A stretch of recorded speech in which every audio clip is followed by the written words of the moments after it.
तो what's up everyone, welcome to notes. तो आज की जो वीडियो सीरीज़ है ना वो होने वाली है बेसिकली कि जिसके अंदर हम लोग डिस्कस करेंगे कि हम नोड जेएस के साथ किसी भी डेटाबेस को प्रॉपर्ली कैसे कनेक्ट कर सकते हैं और कनेक्ट करते साथ साथ हम बेसिकली कैसे उसके अंदर सारे ऑपरेशंस इजीली परफॉर्म कर सकते हैं। ठीक है, तो अगर आप गूगल करेंगे ना तो आपको बेसिकली दो हर डेटाबेस के हिसाब से ना आपको उसके ड्राइवर्स मिल जाएंगे नोड जेएस के अंदर। ठीक है, अगर आप माई SQL की बात करेंगे तो यहाँ पर देख सकते हैं कि मैंने उसका npm पैकेज खोला हुआ है जो बेसिकली एक माई SQL का npm पैकेज है, जो बेसिकली क्या है, एक माई SQL का क्लाइंट है जो आपको हेल्प करता है नोड जेएस की एप्लीकेशन को माई SQL डेटाबेस के साथ कनेक्ट करने के लिए। ठीक है, और इस तरीके से अगर आप अगली टैब पे जाएंगे तो ये एक पीजी का पैकेज है जो बेसिकली क्या कर रहा होता है, पोस्टग्रेस के डेटाबेस के साथ कनेक्ट करता है आपके नोड जेएस के एप्लीकेशन को। ठीक है, तो डिपेंडिंग ऑन द डेटाबेस कि आप कौन सा डेटाबेस चूज करने वाले हैं, उस तमाम डेटाबेसेस के ड्राइवर्स आपको मिल जाएंगे। ठीक है,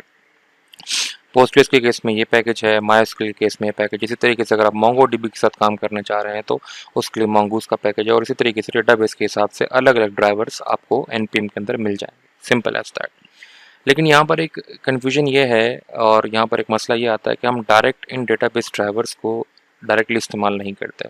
उसका रीज़न ये है कि अगर हम डायरेक्ट ड्राइवर्स को इस्तेमाल करते हैं तो हमारे लिए चीज़ें काफ़ी कॉम्प्लेक्स हो जाती हैं। मैं इसकी एग्जांपल आपको समझाता हूँ। लेट्स सपोज करें कि मैं पोस्टग्रेस को अपनी नोड जेएस के एप्लीकेशन के साथ इस्तेमाल करना चाह रहा हूँ, तो ये जो पैकेज है मेरे पास पीजी का, ये मुझे डायरेक्ट ये फिजिबिलिटी प्रोवाइड करता है कि मैं नेटिव मतलब एसक्यूएल क्वेरीज को डायरेक्टली अपनी नोड जेएस के एप्लीकेशन के साथ एग्जीक्यूट कर सकता हूँ अपने पोस्टग्रेस डेटाबेस के लिए। ठीक है, अगर आप इसको स्क्रॉल डाउन भी करेंगे तो आपको यहाँ पर जो है ना इसकी फर्दर डॉक्यूमेंटेशन मिल जाएगी, और इसका बेहतरीन तरीका ये है कि अगर आप इधर डॉक्यूमेंटेशन में क्लिक करेंगे तो ये आपको ऑफिशियल इसकी डॉक्यूमेंटेशन पे ले आएगा। ठीक है, यहाँ पर इसको बेसिकली स्टेप्स बताए हुए हैं कि कैसे आपने कनेक्ट करना है और कैसे आपने जो है ना फर्दर इसको इस्तेमाल करना है।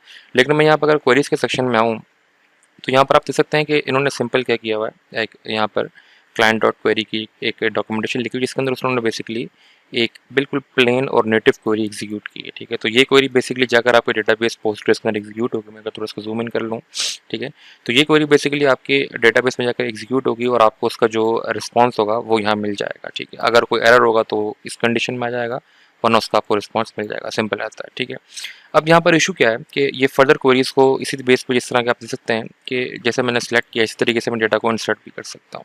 और इंसर्ट के केस में उसने इंसर्ट की क्वेरी बनाई है। ठीक है, उसमें नेम दिया है, ईमेल दिया है, और उस नेम एंड ईमेल को उसने वैल्यूज में $1 एंड $2 प्रोवाइड कर दी, जो बेसिकली एक नेम एलिसेस कहलाते हैं। ठीक है, और उस एलिस की वैल्यू उसने नीचे नीचे यहाँ पे प्रोवाइड कर दी कि नेम की जगह ये आएगा और ईमेल की जगह ये आएगा। और इसी तरीके से फिर उसने टेक्स्ट में क्वेरी रखी थी तो उसने टेक्स्ट प्रोवाइड कर दिया, फिर उसकी वैल्यूज प्रोवाइड कर दी और क्वेरी को एग्जीक्यूट कर दिया। ठीक है, तो हम क्या कर सकते हैं, बेसिकली किसी भी ड्राइवर पैकेज को इस्तेमाल करते हुए, चाहे वो पोस्टग्रेस का ड्राइवर हो चाहे वो माईएसक्यूएल का ड्राइवर, हम उसकी बेस पे बेसिकली नेटिव क्वेरीज तो एग्जीक्यूट कर सकते हैं जिसकी बेस पे हमारा डेटा प्रॉपर्ली इंसर्ट भी हो जाएगा और हम डेटा क्वेरी कर कर ले भी आ सकते हैं। लेकिन यहाँ पर सबसे बड़ा इशू ये है कि जब हम लार्ज इंटरप्राइज एप्लीकेशन की बात करते हैं तो वहाँ पर हमें क्या करना होता है, मल्टीपल क्वेरीज करनी होती हैं और मल्टीपल जो है ना रिसोर्सेज को हैंडल करना होता है। अब लेट्स सपोज करें कि यहाँ पर सिर्फ मैं एक यूज़र को इंसर्ट करवा रहा हूँ। ठीक है, तो मुझे क्या करना पड़ेगा, अगर मैं यूज़र को इंसर्ट करवा रहा हूँ तो मुझे यूज़र को रीड भी करना है, मतलब फाइंड भी करना है, यूज़र को अपडेट भी करना है, यूज़र को डिलीट भी करना है। तो मेरी जो 4 कर्ड ये पेज होते हैं जिसमें हम लोग रिसोर्स को क्रिएट कर रहे होते हैं, रीड कर रहे होते हैं, अपडेट कर रहे होते हैं, डिलीट कर रहे होते हैं, तो उसके लिए मुझे बेसिकली क्या करना पड़ेगा, इस तरह की 4 जो है ना वो डिफरेंट क्वेरीज लिखनी पड़ेगी, और 4 क्वेरीज के लिए मुझे जो है ना ये जो टेक्स्ट एंड वैल्यूज़ है ये 4 दफ़ा मुझे रिपीट करनी पड़ेगी। ठीक है, और फिर आगे जाकर हमारे पास रिलेशंस भी आ जाते हैं, 1 to 1 के रिलेशन है, 1 to मैनी के रिलेशन है, मैनी टू मैनी के। तो उस सिनेरियोज में क्या होता है कि अगर हम सिर्फ ड्राइवर का पैकेज को इस्तेमाल करें ना तो हमारे लिए चीज़ें काफ़ी कॉम्प्लेक्स हो जाती हैं। तो हम लोग बेसिकली जब भी किसी लार्ज इंटरप्राइज एप्लीकेशन की बात कर रहे होते हैं या हमने किसी लार्ज एक इंटरप्राइज एप्लीकेशन के सिनेरियो को कैटर करना होता है तो हम प्लेन ड्राइवर्स बिल्कुल इस्तेमाल नहीं करते। हमारा मेन कंसर्न होता है कि हमें कम से कम कोड लिखना पड़े और इस तरीके से लिखना पड़े कि हम इसको ईजिली मेंटेन कर सकें। कल को अगर हमारा जो एप्लीकेशन है वो बड़ी होती है, एक्सपैंड होती है, तो हम उसको ईजिली टैकल आउट कर सकें। ठीक है, इस केस में अगर हम सिर्फ ड्राइवर यूज़ करते हैं तो हमारे केस में चीज़ें बहुत मुश्किल हो जाएंगी। ठीक है, तो उसके लिए हमारे पास कॉन्सेप्ट कहलाता है, वो कहलाता है ORMs का, जिसको हम लोग बोलते हैं ऑब्जेक्ट रिलेशनल मैपर। ठीक है, अब ORM बेसिकली क्या है, ORM बेसिकली आपको एक एब्स्ट्रैक्शन प्रोवाइड करते हैं ओवर दिस। ठीक है, ओवर दिस का मतलब क्या है कि इस ड्राइवर के ऊपर आपके ऊपर एक एब्स्ट्रैक्शन लेयर आ जाती है, उस एब्स्ट्रैक्शन लेयर के थ्रू आप बेसिकली डेटाबेस के ऑपरेशंस परफॉर्म कर रहे होते हैं, ठीक है। ORM क्या होता है इसको बेसिकली हम फर्दर वीडियोस में डिस्कस करेंगे, लेकिन अभी के लिए आप ये ज्यूम कर लें कि इस जो ड्राइवर की लेयर होती है किसी भी डेटाबेस की, चाहे वो पोस्टग्रेस हो चाहे वो मायस्क्यूएल हो, उसके ऊपर आपके पास एक एब्स्ट्रैक्शन की लेयर आ जाती है, ठीक है। और उस एब्स्ट्रैक्शन की लेयर के थ्रू हम बेसिकली सारे ऑपरेशन परफॉर्म कर रहे होते हैं, ठीक है। और नोड जेएस के लिए बेसिकली जो है ना मल्टीपल आपके पास ORM का ऑप्शन है, ठीक है। अगर मैं यहाँ पर आऊँ तो एक सबसे बड़ा ऑप्शन क्या है, टाइप ORM है, ठीक है। और टाइप ORM बेसिकली क्या है, एक ORM है जो बेसिकली नोड जेएस के लिए बनाया गया था, ठीक है। इसी तरीके से मेरे पास एक और ORM है प्रिज्मा के नाम से, ये नेक्स्ट जनरेशन जो है ना वो ORM है जो नोड जेएस के लिए बनाया गया, सेम एक सिक्वलाइज है, ठीक है। तो मेरे पास क्या है, सिक्वलाइज हो गया, ये प्रिज्मा हो गया, ये टाइप ORM है, मल्टीपल ऑप्शंस है मेरे पास जो ORM मुझे फिजिबिलिटी प्रोवाइड कर रहा है, ठीक है। इस ORM का सबसे बड़ा फायदा ये होता है कि जैसे जैसे एप्लीकेशन ग्रो होती है मेरा कोड कॉम्प्लेक्स नहीं होगा, मैं इसको with the help of this ORM हम बहुत ही सिंपल तरीके से डेटाबेस का ऑपरेशन परफॉर्म कर सकेंगे। कैसे परफॉर्म करेंगे हम इसको नेक्स्ट वीडियो में टैकल आउट करेंगे, लेकिन फिलहाल के लिए मैं आपको सिर्फ समझाना चाह रहा हूँ कि हम ORM क्यों इस्तेमाल करते हैं, ठीक है। अब यहाँ पर हमारे पास मल्टीपल ऑप्शन है, टाइप ORM है, प्रिज्मा है, सिक्वलाइज है, लेकिन मैं जो जो मुझे बेहतरीन और बेस्ट ऑप्शन लगता है ना वो होता है ये टाइप ORM, ठीक है। अब टाइप ORM को चूज़ करने का मेन रीज़न ये है कि एक तो इसकी कम्युनिटी बहुत स्ट्रॉन्ग है, पहली बात, और दूसरी बात ये तकरीबन जो है ना वो कुछ बहुत मशहूर ORM से मिलता जुलता है, ठीक है। अगर आप यहाँ पे आके इस लाइन को पढ़े ना कि type ORM is highly influenced by other ORM such as hibernate, doctrine and entity framework, ठीक है।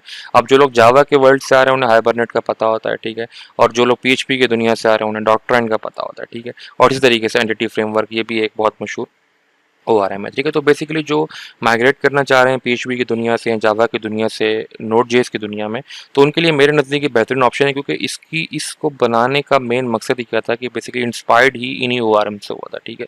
तो बेसिकली जो लोग जावा या PHP या बाकी किसी भी दुनिया से आ रहे हैं या बाकी उन्होंने पहले ज़िंदगी में किसी भी ORM पे काम किया है तो वो इस ORM पे, टाइप ORM पे ईजिली स्विच हो सकते हैं, क्योंकि ये उन तमाम ORM से मिलता जुलता ही है, ठीक है। तो इसलिए हम इन वीडियो सीरीज़ के अंदर बेसिकली जो है ना मैं इस टाइप ORM को ही कवर करूंगा with the help of Node.js, ठीक है। अब हम लोग करेंगे क्या, बेसिकली हमें कंप्लीट में जो है ना मैं चाह तो ये रहा था कि मैं इसको एक कंप्लीट क्रैश कोर्स में कवर कर दूं, लेकिन मसला ये था कि इसमें बहुत सारे टॉपिक्स हैं और बहुत सारे फीचर्स हैं जिसको हम वन बाय वन कवर करेंगे, ठीक है। तो मैं चाह रहा था कि इसको एक क्रैश कोर्स के बजाय मैं इसको मल्टीपल जो है ना वो सीरीज़ में स्प्लिट कर दूँ, ताकि आप लोगों को देखने में भी आसानी हो और आप चंक्स में इसको प्रॉपरली सीखना स्टार्ट कर दें, ठीक है। अब हम करेंगे क्या, बेसिकली जो हमारा इन्वायरमेंट होगा उसके लिए ऑब्वियसली बात है आपको Node.js रिक्वायर्ड होगा, ठीक है। और उस Node.js को बेसिकली हम जावास्क्रिप्ट के साथ इस्तेमाल नहीं करेंगे, हम इस्तेमाल करेंगे टाइपस्क्रिप्ट के साथ, ठीक है। अब टाइपस्क्रिप्ट के साथ मैं इसलिए जाना चाह रहा हूँ क्योंकि जब भी हम लार्ज एंटरप्राइज एप्लीकेशन के काम कर रहे होते हैं तो जावास्क्रिप्ट को हम लोग जो है ना प्रेफर नहीं करते। रीज़न ये होता है कि हमें काफ़ी टाइप चेकिंग की फिजिबिलिटी चाहिए होती है, ऑब्जेक्ट ओरिएंटेड के फीचर्स चाहिए होते हैं, जो कि बेसिकली टाइपस्क्रिप्ट इसको बहुत अच्छे तरीके से हैंडल करता है, ठीक है। अगर आप इन ORM की ऑफिशियल वेबसाइट पर भी आए ना तो इन लोगों ने भी ORM को टाइपस्क्रिप्ट को देखते हुए ही डिज़ाइन किया हुआ है, ठीक है। तो अगर आप टाइप ORM के अंदर आते हैं ना तो यहाँ पर भी वो ज़्यादातर प्रेफर करते हैं कि आप टाइपस्क्रिप्ट को इस्तेमाल करें, ठीक है। इसी तरीके से यहाँ पे आप देख भी सकते हैं कि यहाँ पे वो कह रहा है कि टाइपस्क्रिप्ट एंड जावास्क्रिप्ट, पहले उसने टाइपस्क्रिप्ट को प्रेफर किया फिर जावास्क्रिप्ट को प्रेफर किया, ठीक है।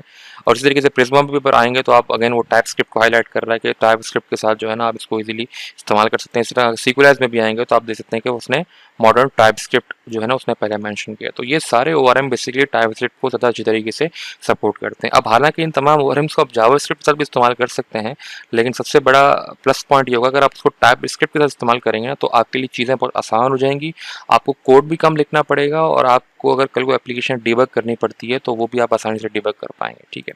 तो यही एक रीज़न है कि हम बेसिकली Node.js को इस्तेमाल कर रहे होंगे विद टाइपस्क्रिप्ट के साथ, ठीक है। और मैं एज्यूम कर रहा हूँ कि आपको बेसिक Node.js के बारे में पता है और आपको टाइपस्क्रिप्ट के बेसिक सिंटैक्स के बारे में भी पता है, ठीक है। और इसी के साथ बेसिकली अगेन क्योंकि हमें REST APIs क्रिएट करनी होती है तो मैं बेसिकली इस एक्सप्रेस के फ्रेमवर्क को इस्तेमाल करूँगा, ठीक है। और आपको एक्सप्रेस के बारे में थोड़ा सा पता होना चाहिए, ठीक है, बेसिक सा पता होना चाहिए, एक्स्ट्रा नॉलेज मेरा नहीं ख्याल कि इसमें रिक्वायर्ड होगी, क्योंकि हम सिंपल एक एंड पॉइंट ही क्रिएट कर रहे होंगे और उस एंड पॉइंट की बेस पर हम बेसिकली डेटाबेस के अंदर डेटा जो है ना इंसर्ट कर रहे होंगे, अपडेट कर रहे होंगे, रीड कर रहे होंगे, डिलीट कर रहे होंगे, ठीक है।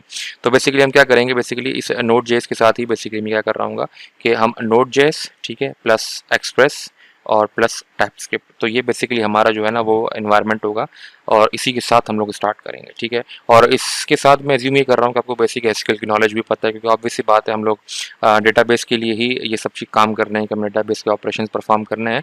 तो मैं ये एज्यूम कर रहा हूँ कि आपको एसक्यूएल की नॉलेज के बारे में भी आपको पता होगा, ठीक है। और इस सीरीज़ के अंदर जो मैं डेटाबेस टारगेट करूँगा ना वो ऑब्वियस सी बात होगा पोस्टग्रेसक्यूएल, ठीक है। आप इसको मायस्क्यूएल के साथ भी इस्तेमाल कर सकते हैं या जो भी रिलेशनल डेटाबेस आपको अच्छा लग रहा है उसके साथ भी इस्तेमाल कर सकते हैं, लेकिन मैं पोस्टग्रेसक्यूएल को इसलिए टारगेट कर रहा हूँ क्योंकि एक तो बेसिकली ओरेकल का प्रोडक्ट है, ओपन सोर्स्ड है और ये बहुत इसकी जो कम्युनिटी है बहुत स्ट्रांग है, ठीक है। तो जब भी हम किसी ओपन सोर्स डेटाबेस के साथ कोई एप्लीकेशन बनाना चाहते हैं ना तो पहली हमारी कोशिश ये होती है कि हम पोस्टग्रेस के साथ जाएं, क्योंकि इसकी कम्युनिटी बहुत स्ट्रांग है और काफ़ी रोबस्ट और जो है ना वो अच्छा डेटाबेस है पोस्टग्रेसक्यूएल, ठीक है। तो यही वजह है कि बेसिकली हम पोस्टग्रेस को लेकर चलेंगे इस कंप्लीट सीरीज़ में, ठीक है। तो इसी के साथ जो है ना वो हम क्या करेंगे नेक्स्ट वीडियो के अंदर बेसिकली अपना इन्वायरमेंट स्टार्ट करेंगे, जिसके अंदर बेसिकली हम लोग नोड जेएस की एक प्लेन एप्लीकेशन को क्रिएट करेंगे with the help of this express framework. और वो सारी एप्लीकेशन टाइपस्क्रिप्ट के अंदर जो है ना वो हम कोशिश करेंगे कि उसको टाइपस्क्रिप्ट के साथ कन्फिगर करें, ठीक है। सिंपल एज दैट, ठीक है। तो मिलते हैं अगले वीडियो लेक्चर के अंदर। Thanks for watching.